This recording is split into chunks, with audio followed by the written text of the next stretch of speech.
Dios los bendiga, hermanos y amigos. Dios me los bendiga y me los guarde. Muy buenas noches. Que la bendición de Dios, que es la que enriquece y no añade tristeza, con ella esté sobre sus vidas. Gloria a Dios por un nuevo día que nos ha permitido vivir y hacer todas las cosas. Gracias a Dios por el aire que respiramos este día, por todas las bendiciones que tenemos, por nuestra familia, por nuestros seres queridos, por nuestros hermanos en Cristo, porque todo lo bueno que tenemos y maravilloso y verdadero lo tenemos en Él, en Cristo Jesús, en el Dios de Israel. Amén y amén. Bueno, hermanos y amigos, estamos otra vez por este canal, el Rincón de Dios, creado para anunciar la virtud de aquel que nos llamó de la tiniebla a su luz admirable. Y por aquí, por mi Facebook, vamos otro día más. Y le doy gloria a Dios también por eso, por permitirme compartir las palabras, sus palabras por este medio, por estos medios digitales. Gloria a Dios por la tecnología que nos permite compartir su palabra por muchas partes, que de no tenerla no podíamos hacer tal cosa, pero gloria a Dios por el Facebook, por el YouTube, por esa plataforma que nos permite a nosotros glorificar el nombre de Dios a través de su palabra y dar a conocer las virtudes de Cristo y los atributos de su Padre, de nuestro Dios y nuestro Padre, que son perfecciones. Gloria a Dios en las alturas, en Cristo Jesús. Amén y amén. Gloria a Dios. Entonces, vamos,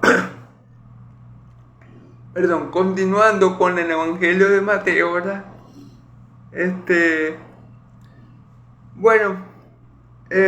Estamos en el capítulo 9 y en el video pasado vimos el llamamiento de Leví o Mateo. Mateo era un recaudador de impuestos. Como ya sabemos, lo que eran recaudadores de impuestos, prostitutas y samaritanos eran lo peor de lo peor en Israel. O sea, era la clase de personas más denigradas hasta por su mismo pueblo. Eran las personas con las que nadie en Israel quería compartir, ni tener trato, ni tener comunión, ni tener ningún tipo de afiliación, ¿ok? Porque los israelitas lo veían como lo peor de los pecadores, ¿ok? Como lo peor de toda la humanidad. A los samaritanos, a los a la prostituta y a los recaudadores de impuestos. ¿Por qué? Porque los recaudadores de impuestos eran judíos, ¿verdad? Que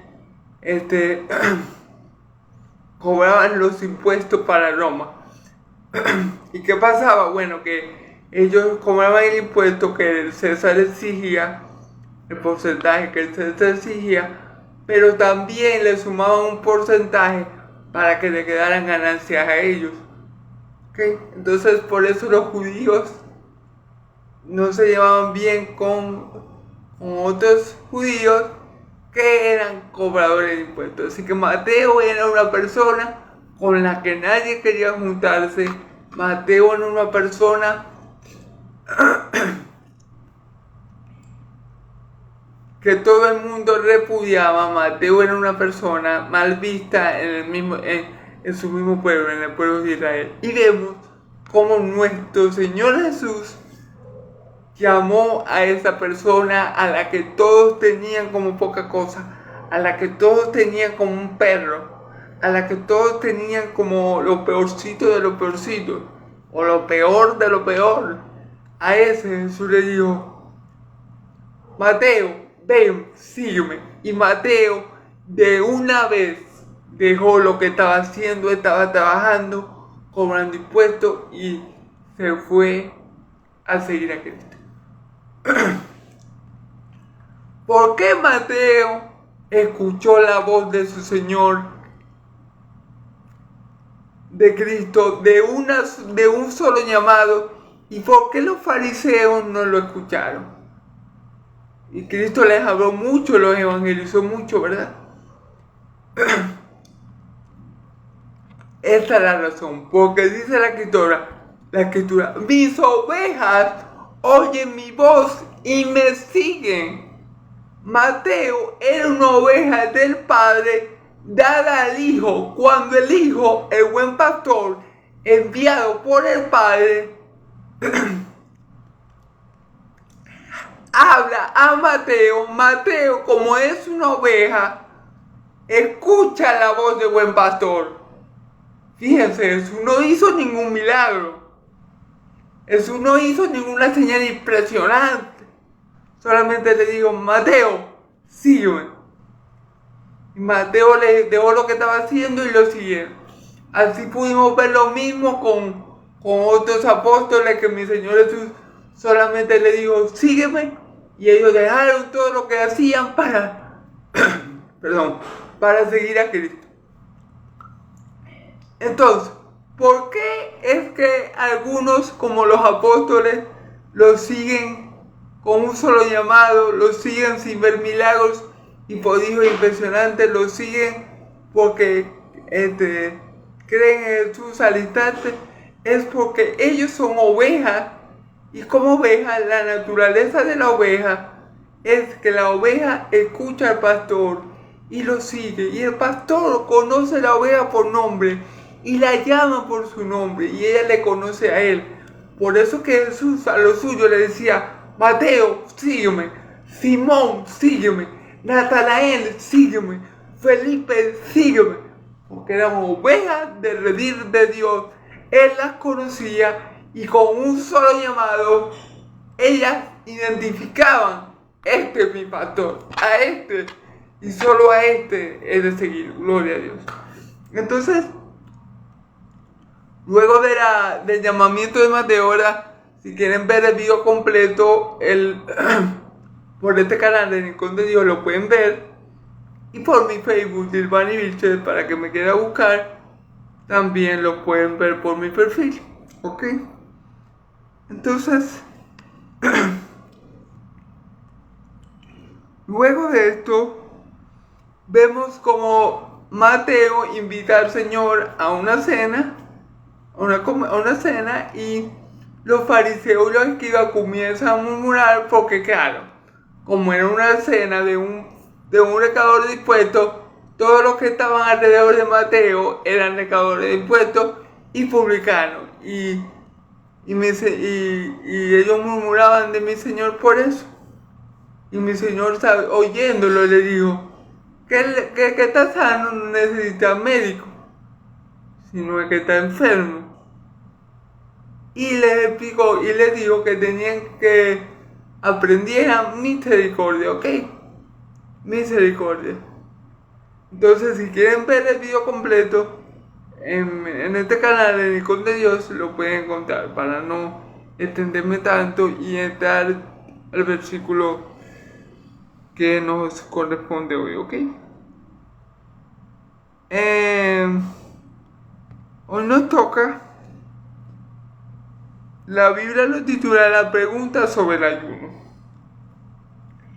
Entonces vinieron a él los discípulos de Juan, diciendo, ¿por qué nosotros y los fariseos ayunamos muchas veces y tus discípulos no ayunan? Jesús le dijo, ¿acaso pueden los que están de bodas tener luto, entre tanto el esposo está con ellos? Pero vendrán días cuando el esposo les será quitado y entonces ayunarán. Nadie pone remiendo de paño nuevo en vestido viejo, porque el remiendo tira del vestido y se hace peor la ruptura. Ni echan vino nuevo en odres viejos, de otra manera, los odres se rompen y el vino se derrama y los odres se pierden, pero echan el vino nuevo en odres nuevos, y lo uno y lo otro se conserva juntamente. Gloria a Dios. Entonces, Vamos a estar en Mateo 9, versículos de 14 al 17. Son pocos versículos, espero que Dios me dé la sabiduría para explicarlo y podamos salir todos edificados esta noche. En el nombre poderoso de Jesús.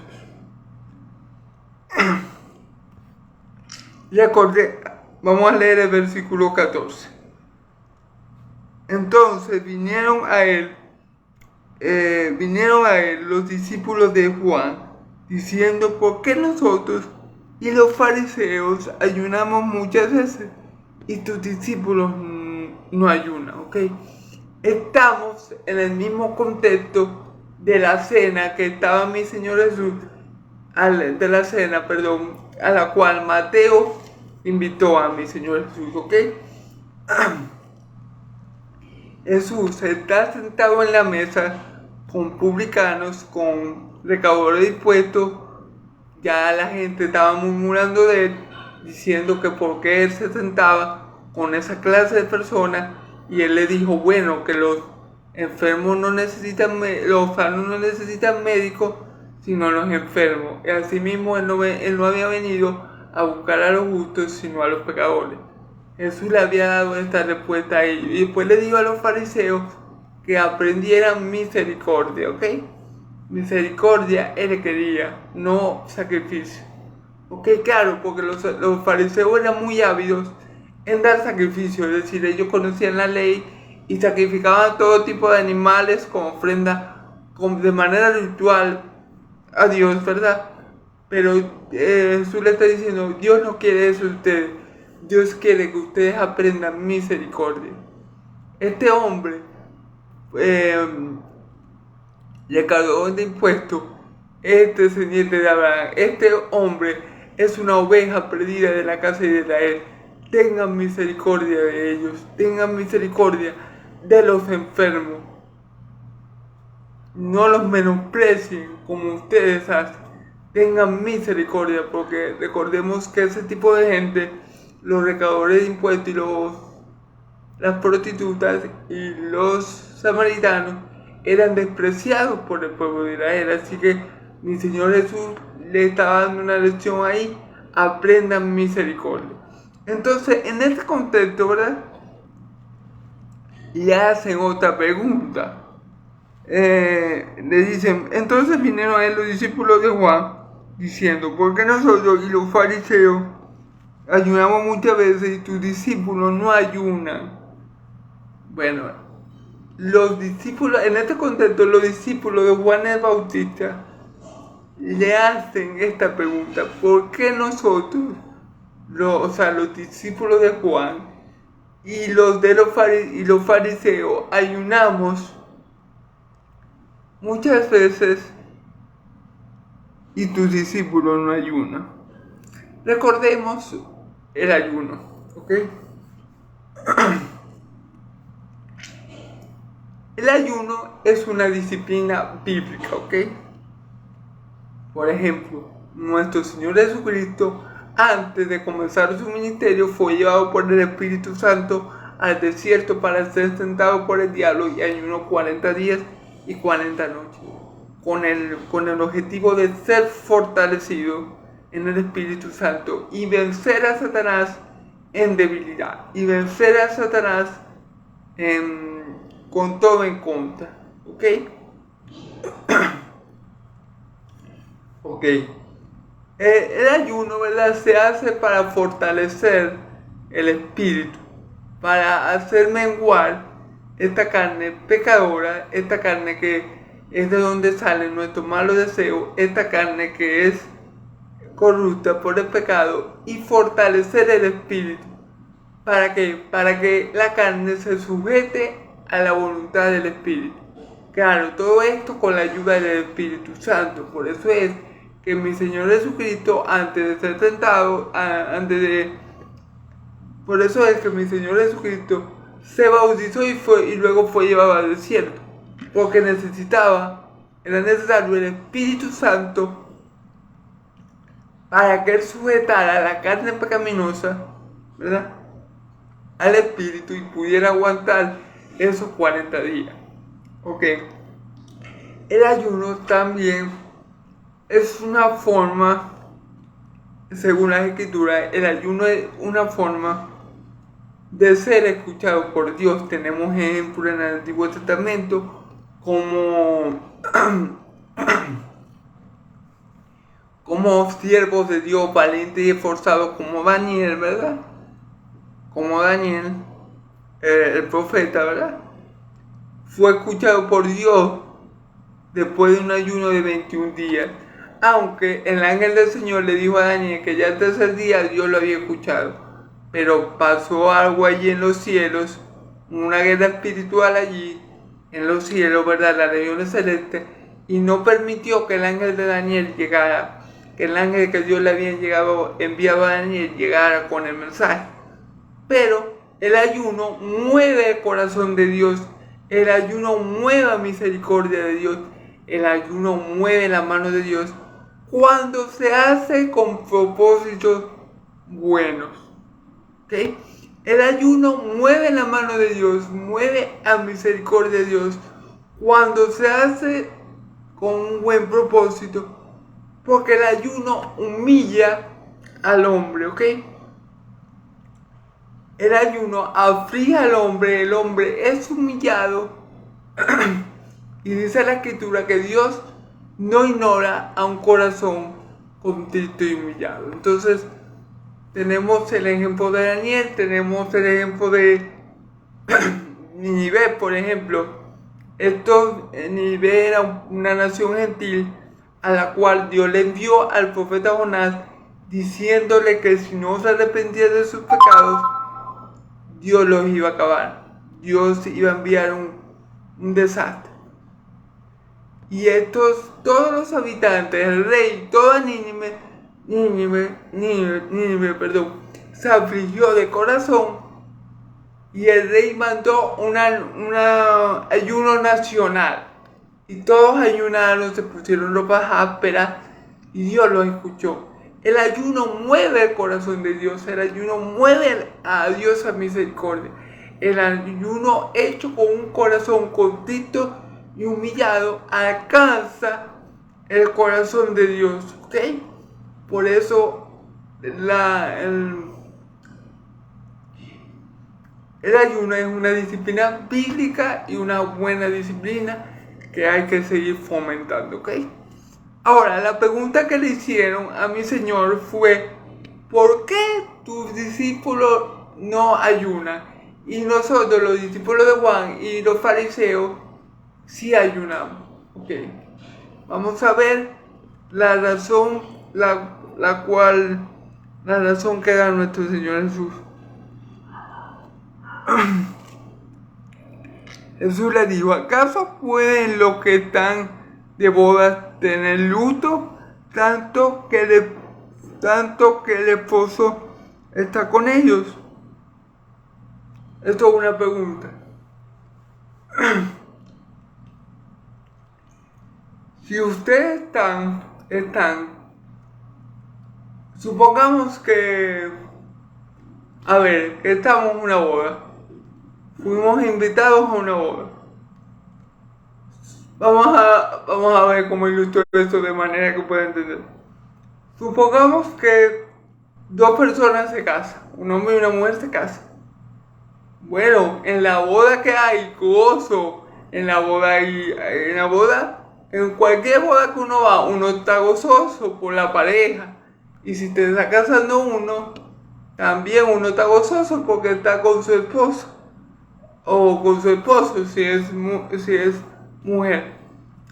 Y uno no necesita de más nada porque está en gozo, está dichoso, y uno no necesita estar triste porque es un momento de celebración. Porque cuando el esposo está con la esposa, bueno, se gozan por esa unión, ¿verdad? Entonces mi Señor Jesús se explica de esta manera: ¿acaso puede los que están de bodas tener luto entre tanto que el esposo está con ellos? Claro que no. Mientras el esposo, ¿verdad?, está con la esposa, mientras la boda se está dando, obviamente todo es dicha, todo es gozo, todo es plenitud. porque se está viviendo un momento dichoso. En una boda no van a encontrar nunca a nadie afligido, porque se está gozado con lo que se goza, llorado con lo que lloran, ¿verdad? Entonces él está diciendo eso, pero vendrán días cuando el esposo les será quitado, entonces ayunarán. ¿Quién es el esposo? ¿A qué boda se refiere? ¿Quién es el esposo y quién es la esposa? Bueno, el esposo es Cristo y la esposa es la iglesia. La iglesia en ese momento podemos decir que el esposo de Cristo y la iglesia eran sus 12 apóstoles, ¿verdad? Okay. Como los apóstoles, que son la novia, estaban con el novio o con el esposo, que es Cristo, ellos estaban en dicha, ellos estaban en gozo, ellos estaban en plenitud, ellos no tenían por qué estar afligidos, hermanos. Ellos no tenían por qué afligir su cuerpo, porque el ayuno, como yo le dije, como yo le acabo de decir, sirve para llegar al corazón de Dios, para mover la mano de Dios, pero el ayuno aflige al hombre, porque claro, a ver, si yo ayuno 5 días, por más que yo ande en el espíritu, yo me voy a debilitar. Mi cuerpo se va a afligir. Entonces el ayuno, aunque es una actividad espiritual buena, aflige al hombre. Por eso es que Jesús dice, cuando ustedes ayunen, no pongan su cara así como que están cansados y tienen hambre para que todos lo vean. No, cuando ustedes ayunen, lávense la cara para que nadie sepa que están ayudando y su Padre que ve en los secretos lo recompense en público. ¿Ok? Entonces, claro, el ayuno es aflicción al cuerpo, ¿verdad? Pero claro, en una boda no hay aflicción. Mientras el novio está con la novia, mientras Cristo estaba con sus apóstoles, ellos no tenían la necesidad de afligirse porque ellos estaban en gozo. Ellos estaban con el esposo, ellos estaban felices y contentos porque estaban caminando con el Hijo de Dios. Ellos no tenían por qué ponerse a hacer actividades para afligir su cuerpo, porque ellos estaban con el esposo, ellos estaban con aquel que le iba a suplir todas sus necesidades. Ellos estaban dichosos, hermanos, ellos no tenían por qué ayunar. Por eso es la razón que los discípulos de Jesús no ayunaban como los de Juan, porque estaban con el esposo, o sea, estaban con su Señor, estaban con su Dios, y ellos no tenían la necesidad de ayunar porque ellos estaban en gozo, porque Él suplía todas sus necesidades. Ellos no tenían por qué afligirse, por ejemplo, para llegar al corazón de Dios, porque ya Dios estaba con ellos. Emmanuel estaba con ellos. Entonces ellos no tenían por qué afligirse para llegar al corazón de Dios, porque ya Dios estaba caminando con ellos, literalmente hablando, por medio de Cristo Jesús. Así que obviamente no tenía ningún sentido que los 2 apóstoles, la esposa, estuviera triste cuando el esposo glorioso estaba allí todavía con ellos. ¿Sí me entienden? Por eso es que los apóstoles no ayunaban mientras estaba Jesús con ellos. Pero vamos a ver qué sigue diciendo nuestro Señor y Salvador.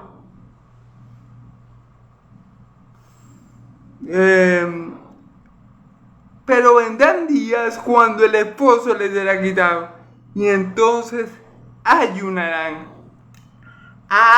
Pero mi Señor Jesús le deja claro a los discípulos de Juan y a los fariseos, ¿verdad? Él le deja claro, pero va a venir un tiempo que el esposo le va a ser quitado.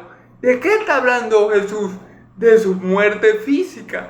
Él está hablando de cuando a él lo crucifique, él le iba a ser quitado los apóstoles, terrenalmente hablando, carnalmente hablando. Y cuando eso pasara, cuando ese momento de la historia, que ya no faltaba,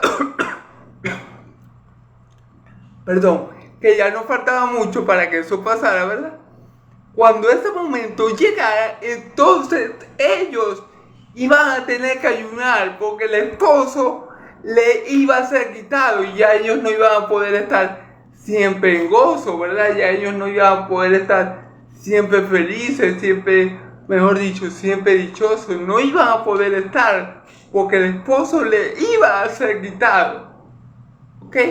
No iban a poder estar siempre de gozo porque dice la escritura, el mismo Señor Jesús lo dijo, en el mundo tendréis tribulación, pero confiad, yo he vencido al mundo. Entonces, cuando cuando Jesús hiciera toda la voluntad del Padre aquí en la tierra y se cumpliera todo lo que estaba escrito sobre él iba a volver al Padre. Y cuando eso pasara, la esposa iba a tener que ayunar. Iba a tener la necesidad de ayunar para buscar al Señor su Dios, para llegar al corazón del Señor su Dios, porque ya Dios no iba a estar con ellos terrenalmente hablando, como lo estaba por medio de Cristo, ¿verdad? Porque por eso que Jesús es Emmanuel, Dios con nosotros, ¿ok? Entonces,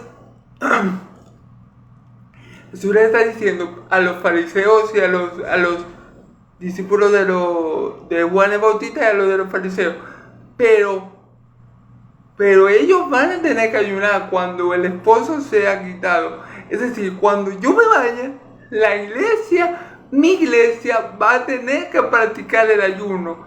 Va a tener que practicar el ayuno para ser fortalecida. Va a tener que practicar el ayuno para buscar la voluntad de Dios. Va a tener que practicar el ayuno para mover el corazón de Dios a misericordia, para mover la mano de Dios a su favor.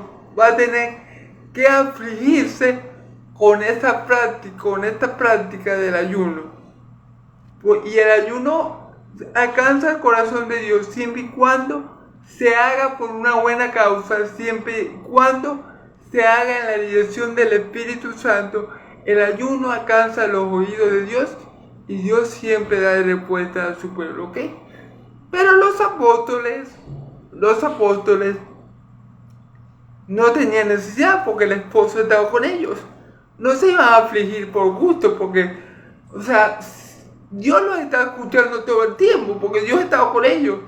Jesús no se iba a afligir por gusto. Los apóstoles no eran masoquistas, ¿verdad?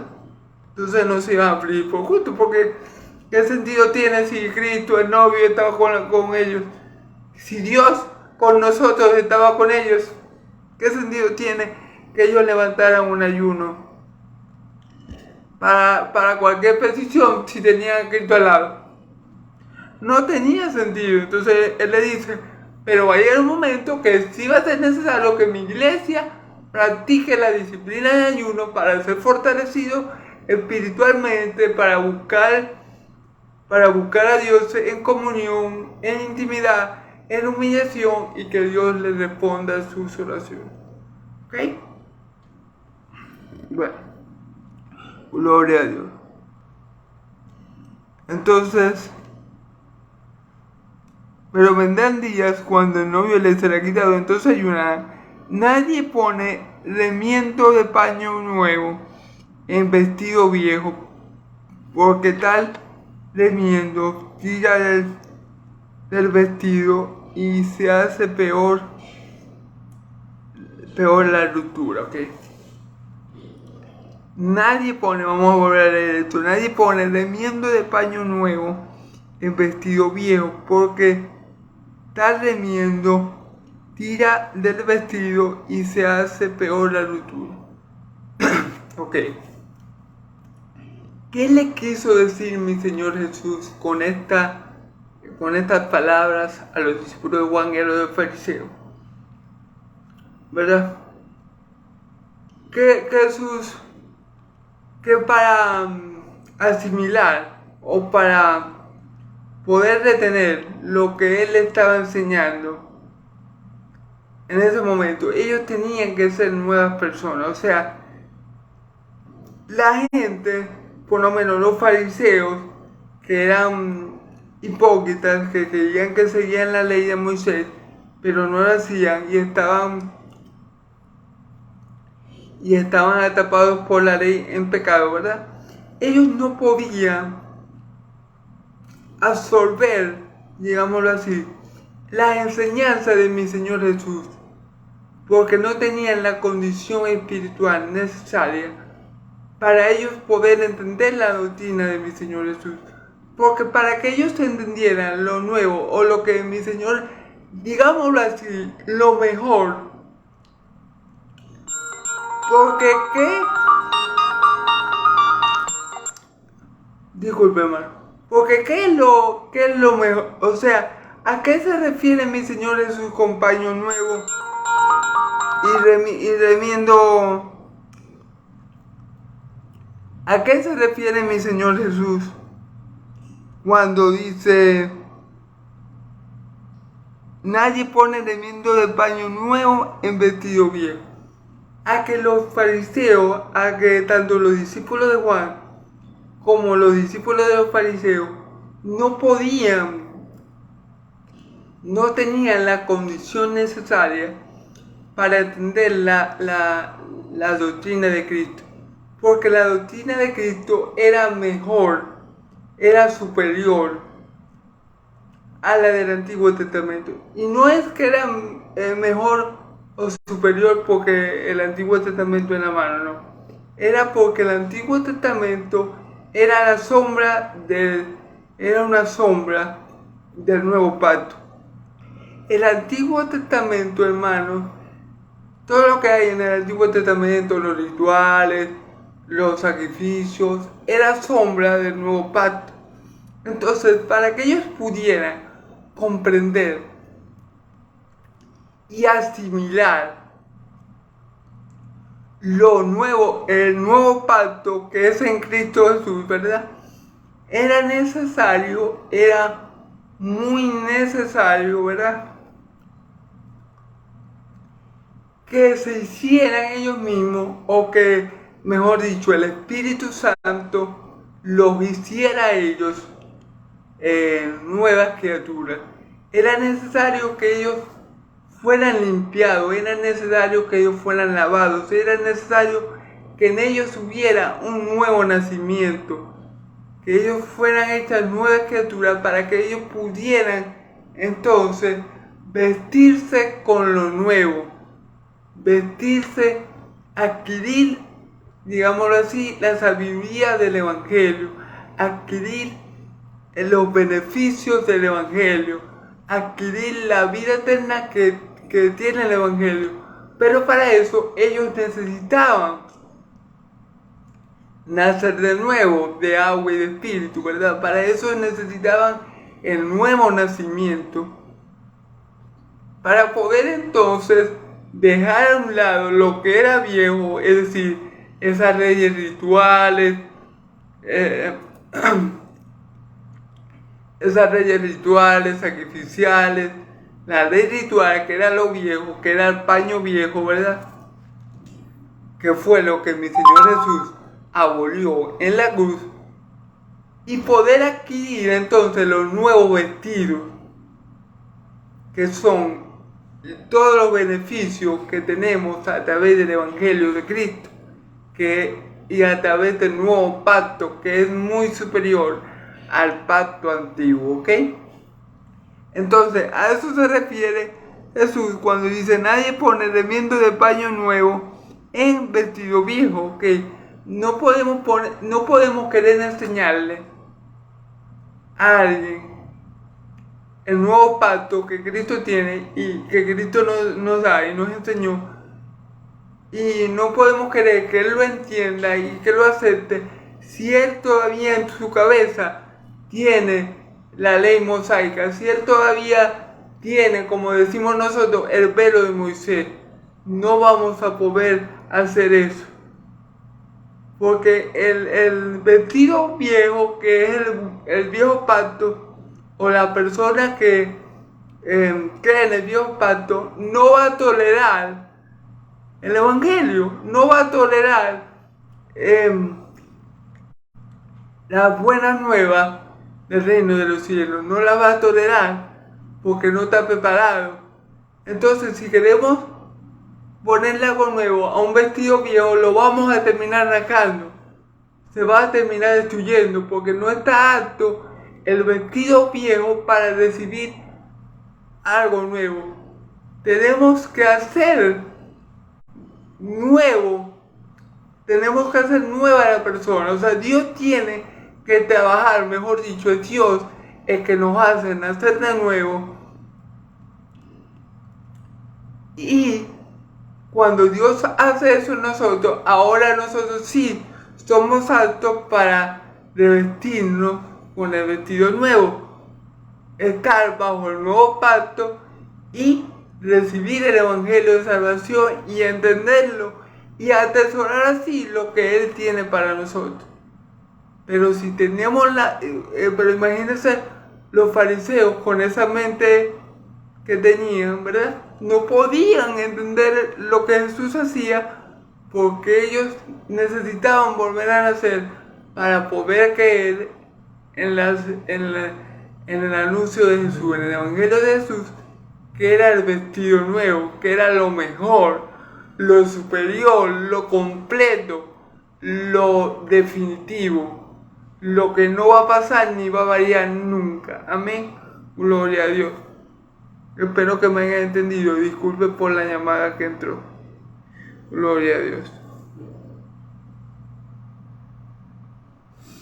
Ni se echan vino nuevo en odre viejo. De otra manera, los odres rompe y el vino se derrama y los odres se pierden. Pero echas el vino nuevo en odres nuevos y lo uno y lo otro se conserva. Claro, hermano. Está diciendo lo mismo que dijimos ahorita, pero en otra palabra. Tú no puedes echar vino nuevo en odre viejo. ¿Qué es el vino nuevo? El evangelio. No se puede enseñar o una persona que tenga que sea una vieja criatura o que no haya nacido de nuevo, no lo puede recibir. Porque no podemos echarlo en esa persona, no podemos enseñárselo. Porque ella primeramente no lo va a asimilar y se va a romper el odre y se va a perder el odre y el vino. ¿Ok? Cuando nosotros a veces intentamos enseñarle el evangelio a alguien que no lo conoce, a alguien que no sabe nada de Dios, a alguien natural, muy frecuentemente pasa que nos rechaza. Porque él es uno de viejo. Si nosotros, por ejemplo, para darle un mejor ejemplo, si un cristiano evangélico lleno del Espíritu Santo intenta predicarle el evangelio a un judío ortodoxo, ¿verdad? Un judío que no cree en Jesús, él no lo va a recibir. Él no va a recibir la enseñanza de Jesús. Porque ya ese odre está lleno del vino viejo. Ya ese orden está lleno del vino viejo. ¿Qué es el vino viejo? La ley. La ley es el vino viejo, ¿verdad? Entonces, ese odre está bien con ese vino, no se rompe. Porque ya la persona ha adquirido los conocimientos del viejo pacto de la ley. Si nosotros queremos vertir o queremos enseñarle el evangelio a un judío y quisiéramos explicárselo, entonces el judío no lo va a aceptar, primero porque ya él está lleno del viejo pacto, ¿verdad? Dios tendría que capacitar a esa persona por medio de su Espíritu Santo a hacer de ella un odre nuevo, es decir, un nuevo depósito, un nuevo contenedor que sea capaz de asimilar el evangelio, que sea capaz de asimilar lo mejor, el mejor pacto, lleno de mejores promesas, hecho por un mejor mediador, para gloria de Dios Padre. Entonces, para que esa persona sea capaz de asimilar o de tener vino nuevo en sí, es decir, el evangelio de salvación en sí, esa persona tiene que volver a nacer. No podemos echar vino nuevo, o sea, no podemos echar algo que es mejor, algo que tiene más sustancia, algo que es superior en un odre viejo, porque vamos a romper el odre y vamos a perder tanto el odre como el vino. Por eso que el vino nuevo se echa en odre nuevo, para que los dos se conserven. Por eso mi Señor Jesús le enseñaba a sus apóstoles el evangelio, que es este vino nuevo y mejorado, y los discípulos captaban en el mensaje, los discípulos se nutrían con el evangelio, los discípulos tenían ese conocimiento, porque eran odres nuevos, porque mi Señor Jesús los había formado y los estaba formando, ¿verdad? Y los había hecho nacer de nuevo. Entonces, gloria a Dios por los odres nuevos. Así que, hermano, esa tarea solamente la puede hacer Dios por medio de su Espíritu Santo, Cristo por medio de su Espíritu. Nosotros no podemos hacer que nadie sea odre nuevo. La gente de por sí, el hombre natural es un odre viejo. Por ejemplo, es muy difícil.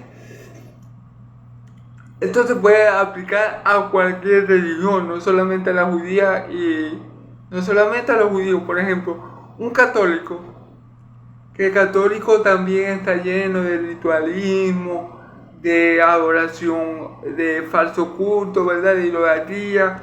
Ese vino viejo, ese vino es viejo. Y en todo caso, ese es un mal vino, ¿ok? Esa enseñanza, esa sustancia que tiene esa persona, eso es viejo, eso es malo. En el caso de los judíos, no es así, porque los judíos tenían un vino viejo, pero el vino no era malo, porque era el Viejo Testamento, que no es malo, ¿ok? Porque también palabra de Dios. Pero no podían, esa llenura del Viejo Testamento, ¿verdad? Les impedía a ellos recibir lo mejor, les impedía a ellos recibir lo que traía el vino nuevo, es decir, el viejo pacto. Entonces, ¿qué tenía que hacer Dios con los judíos? Hacerlo nacer de nuevo, para que ellos puedan recibir el nuevo vino, el evangelio, el nuevo pacto, que era el mejor mediador, era el único mediador entre Dios y los hombres, Jesucristo hombre.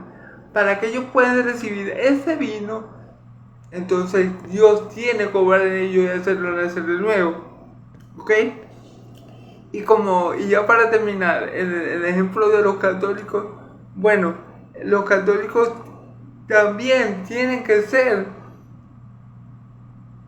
Dios hacerlo nacer de nuevo para que ellos sean capaces de tolerar el nuevo vino, el mejor vino, el evangelio de salvación, el nuevo pacto, porque si no, ellos van a estar esclavizados a los rituales, a las cosas que no edifican, a las cosas que no vienen de Dios.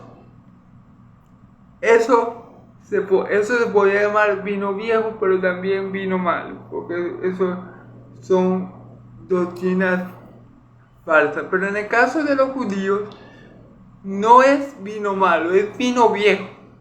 Y el vino viejo también es bueno, ¿ok? Porque el Antiguo Testamento también era bueno. Pero para que la persona pudiera adquirir los beneficios del nuevo vino, es decir, del Nuevo Testamento, Dios tenía que hacerlo nacer de nuevo para que ellos pudieran entonces ser llenados con ese nuevo vino, con ese nuevo evangelio, con ese mejor vino. Entonces, bueno, espero haberme explicado Espero que se haya entendido. Es un poco complicado, pero espero en el Señor que les abra el entendimiento y que me haya dado a mí la facilidad para explicarlo de manera que no me enredara mucho. Espero en Dios que estas palabras queden grabadas en la tabla de sus corazones. Ya para despedirme, espero en Dios que estas palabras queden en las tablas de sus corazones y que sean de bendición y de vida eterna para todos ustedes, hermanos. Dios los bendiga mucho, que la gracia, que la paz y la gracia de mi Señor Jesucristo sea sobre todos ustedes, hermanos. Dios los bendiga mucho, Dios los guarde, que pasen una feliz y bendecida noche en el nombre poderoso de Jesús. Amén y amén.